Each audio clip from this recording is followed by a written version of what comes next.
राधे राधे दोस्तों, कैसे हैं आप सब। दोस्तों, हमारे YouTube चैनल पर आपका स्वागत है। हमारे इस चैनल को सब्सक्राइब कीजिएगा और हमारे वीडियो को लाइक, शेयर और कमेंट ज़रूर कीजिएगा। दोस्तों, अभी जो चल रहा है मलमास का महीना। मलमास का जो महीना है वो मुख्य रूप से पूजा पाठ का महीना माना जाता है। ये पूर्ण रूप से भगवान विष्णु जी को समर्पित होता है। इस महीने में भी कोई भी शुभ कार्य जो नहीं होता है, इसीलिए दोस्तों ये सभी प्रकार के सांसारिक और भौतिक सुखों से विरक्त होकर प्रभु भजन में मन रमाने का समय होता है। मलमास को पुरुषोत्तम मास, अधिक मास भी कहा जाता है। भगवान श्री हरि ने इस महीने का अपना नाम दिया था, इसीलिए जो महीना है उनकी भक्ति को समर्पित माना जाता है। और ऐसे दोस्तों, अधिक मास की पूर्णिमा जो है 1 अक्टूबर गुरुवार के दिन को पड़ रही है।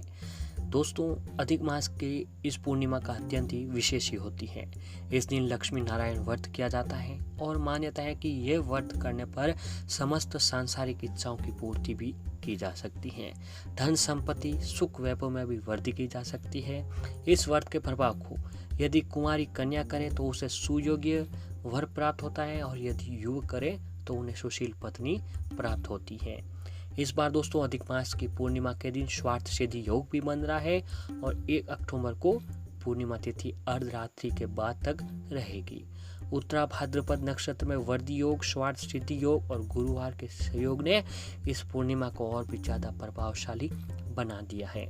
दोस्तों, इस पूर्णिमा पर स्नान करने से न केवल व्यक्ति अपने जीवन के कई लाभों को प्राप्त कर सकता है, बल्कि इसके अलावा अधिक मास में यदि कोई भी धार्मिक कार्य किया जाता है तो उसके कई गुना फल प्राप्त होते हैं। दोस्तों, अधिक मास पूर्णिमा पर स्नान का विशेष महत्व है। इस दिन किसी पवित्र नदी में स्नान करना अत्यंत ही महत्वपूर्ण माना जाता है। कहा जाता है कि दोस्तों, पूर्णिमा पर स्नान करने से सभी प्रकार के पापों से मुक्ति मिलती है और उसके जो भी जाने अनजाने में जो पाप हुआ करते हैं वो पूर्णिमा के दिन स्नान करने से वो खत्म होने लग जाते हैं। तो ऐसे में दोस्तों, कोई व्यक्ति अगर पूर्णिमा में स्नान नहीं कर सकते हैं तो उसे अपने नहाने के पानी में ही गंगा जल मिलाकर स्नान जो है वह कर लेना चाहिए। और दोस्तों, कहा जाता है कि पूर्णिमा के दिन ही माता लक्ष्मी जी का जन्म हुआ था और ये भी कहा जाता है कि पूर्णिमा के दिन माता लक्ष्मी जी का भी जो आगमन होता है वह पृथ्वी लोक में होता है।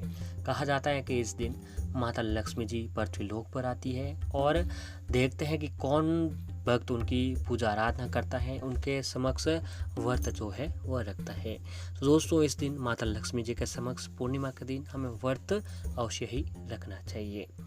पूर्णिमा की जो रात होती है दोस्तों, पूर्ण चंद्र के दर्शन होते हैं, अर्थात आकाश में पूरा उजाला हो जाता है। जैसा कि अमावस्या पर नकारात्मक शक्ति जागृत रहती है दोस्तों, उसी तरह क्या है कि पूर्णिमा के दिन सकारात्मक शक्ति अपने चरम पर बनी हुई होती है। यदि इस दिन हम अपने कर्मों से इन सकारात्मक शक्तियों की कृपा पा लेते हैं तो हमारा भाग्य भी बदल जाता है और हम सुख समृद्धि से जीवन व्यतीत करते हैं और हमारे घर में हमेशा सुख समृद्धि जो है वो बनी रहती है। तो दोस्तों, शास्त्रों के अनुसार प्रत्येक पूर्णिमा के दिन सुबह सुबह पीपल के वृक्ष पर माता लक्ष्मी जी का आगमन होता है। इसीलिए यदि आप धन की इच्छा रखते हैं तो इस दिन सुबह उठकर नित्य कर्मों से निवृत्त होकर पीपल के पेड़ के नीचे माता लक्ष्मी जी का पूजन करें और लक्ष्मी जी को घर पर निवास करने के लिए आमंत्रित करें।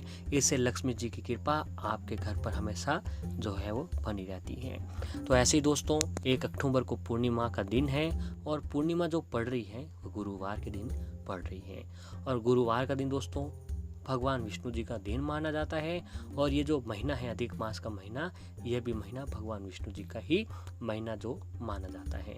तो ऐसे में दोस्तों, इस दिन यह महीना भी उपाय धर्म कर्म के लिए बहुत ही शुभ समय माना जाता है। यानी कि इस महीने में हम जो भी उपाय करते हैं, धर्म कर्म करते हैं, उसका महत्व और भी ज़्यादा होता है, उसका परिणाम जो है हमें और भी जल्द देखने को मिलता है। तो दोस्तों, गुरुवार के दिन आपको हल्दी से जुड़े हुए कुछ उपाय जरूर करने चाहिए। ये 2 उपाय है दोस्तों हल्दी का। हल्दी जो होती है भगवान विष्णु जी के सबसे प्रिय चीज़ों में से एक होती है और हल्दी के बिना तो भगवान विष्णु जी का भोग भी नहीं लग पाता है। तो आइए दोस्तों जानते हैं हमें किस तरीके से कौन से उपाय करने हैं। दोस्तों ये पूर्णिमा गुरुवार के दिन पड़ने के कारण इसकी महत्व और भी ज़्यादा बढ़ गई है। इसके अलावा इस दिन खास संयोग भी बन रहा है कि पूर्णिमा का व्रत करने से व्यक्ति के सभी पापों का नाश होता है। इसके साथ धन संपदा में भी वृद्धि हो जाती है। तो दोस्तों आपको एक हल्दी का छोटा सा उपाय बताने जा रहे हैं, जिसे पूर्णिमा का दिन करने से आपके सभी कष्ट जो है वो दूर होते चले जाएंगे। इस उपाय को करने के लिए दोस्तों पूर्णिमा के दिन आपको प्रातः स्नान करें। स्नान करने के पानी में आपको थोड़ी सी हल्दी भी डाल देनी चाहिए। हल्दी भगवान विष्णु जी को बहुत ही प्रिय होती है। इस तरीके से स्नान करने से भगवान विष्णु जी की कृपा हम पर प्राप्त होती है। और स्नान करने के बाद आपको हो सके तो गुरुवार के दिन पीले स्वच्छ वस्त्र धारण करें। और दोस्तों इस दिन आपको भगवान विष्णु माता लक्ष्मी जी के समक्ष तो व्रत तो अवश्य ही रखना चाहिए। अब आपको अपने घर के मंदिर के सामने आसन बिछाकर बैठ जाएं। अब दोस्तों आपको 2 तांबे के लोटे लेने हैं। एक में दोस्तों शुद्ध पानी भर लीजिएगा और दूसरे लोटे जो हैं उसमें आपको गंगा जल भर लेना है। अब दोनों ही पात्र में आपको थोड़ी थोड़ी सी हल्दी डाल दें। जो दोनों तांबे के लोटे थे उसमें आपको थोड़ी थोड़ी सी हल्दी डाल देनी है। अब भगवान विष्णु जी के सामने एक देसी घी का दीपक जलाएं, सुगंधित धूप बत्ती जलाएं और दोस्तों दीपक के नीचे आपको चावल जो रख देना चाहिए। फिर दोस्तों आप उस धूप बत्ती जला दीजिए दीपक, और धूप बत्ती जलाने पर थोड़ी सी हल्दी में पानी मिलाइए और उसे भगवान विष्णु जी को तिलक करें। और माता लक्ष्मी जी को हल्दी और कुमकुम का जो है तिलक भी आपको लगाना चाहिए। अब भगवान विष्णु जी को पीले रंग की फूल मिठाई भोग लगाएं और तुलसी दल का भी आपको भोग लगाना चाहिए, क्योंकि दोस्तों तुलसी दल के बिना भगवान विष्णु जी की जो पूजा होती है वह अधूरी मानी जाती है। और भगवान विष्णु जी के महामंत्र हाथ जोड़कर ओम नमो भगवते वासुदेवाय मंत्र का 108 बार जाप करें। फिर माता लक्ष्मी जी के महामंत्र ओम नमो महालक्ष्मी नमः, इस मंत्र का भी आपको 108 बार जाप करें। अब आपको भगवान विष्णु और माता लक्ष्मी से अपने और अपने परिवार की समस्याओं के निराकरण की प्रार्थना करें। प्रार्थना के पश्चात हल्दी मिला हुआ गंगा जल लें और उसे अपने घर के मुख्य दरवाजे पर छिड़क दें। इसके पश्चात दोस्तों उसे अपने घर के पूरे घर में छिड़क दीजिए। घर के अंदर, घर के कमरों में, छत पर, बरामदे में, सब जगह आपको उस गंगा जल पे मिली हुई हल्दी को छिड़क देना है। ऐसा करने से माँ लक्ष्मी जी आपके घर में स्थायी रूप से निवास करती है। इसके बाद आप अपने घर के सभी सदस्यों को हल्दी से तिलक करें। तो दूसरा पानी बचा था दोस्तों, जो दूसरे लोटे में आपने पानी रखा था उसमें थोड़ा से साबुत चावल डाल दीजिए, चीनी डाल दीजिए और उसे भगवान सूर्य देव को अर्घ्य दे दीजिए।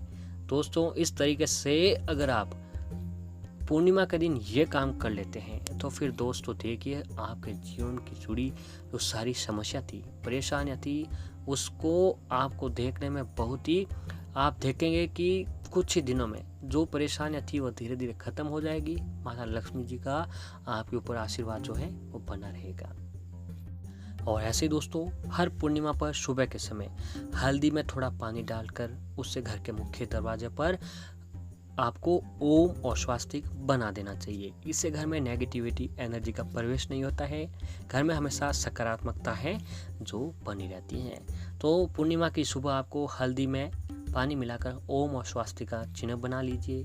घर में नेगेटिव एनर्जी आपका प्रवेश नहीं कर पाती है। और ऐसी दोस्तों प्रत्येक पूर्णिमा पर सुबह के समय घर के मुख्य दरवाजे पर आम के ताजे पत्तों से बनाए हुआ तोरण अवश्य बांध लें। इससे घर में शुभता का जो वातावरण है वह भी बना रहता है। पूर्णिमा के दिन दोस्तों जो खीर का महत्व होता है वह भी बहुत ही अच्छा होता है कि पूर्णिमा के दिन चंद्रमा अपनी पूर्ण चांदनी के साथ होता है। तो इस दिन हमको चंद्रमा को रात्रि के समय खीर का अर्घ्य जो है अवश्य ही देना चाहिए। इससे भी हमारे ऊपर माता लक्ष्मी जी की कृपा जो है बनी रहती है। तो दोस्तों ये पूर्णिमा का दिन बहुत ही शुभ दिन माना जाता है। अधिक मास का महीना भी बहुत ही शुभ है और गुरुवार का दिन भी बहुत ही शुभ है। ऐसे में दोस्तों ये बहुत ही स्वार्थ सिद्धि योग भी बन रहा है। तो इस दिन अगर आप ये उपाय कर लेते हैं तो आपके जीवन की जो जुड़ी सारी परेशानियां हैं वह धीरे धीरे खत्म होने लगेगी। माता लक्ष्मी जी की कृपा आपके ऊपर हमेशा बनी रहेगी और आपके घर में कभी भी धन धान्य की जो कमी है वह नहीं होगी। दोस्तों इस उपाय को आपको पूर्णिमा के दिन जरूर करना चाहिए। आपकी सारी परेशानियों का अंत धीरे धीरे आपको आपकी आंखों के सामने दिखाई देने लगेगा।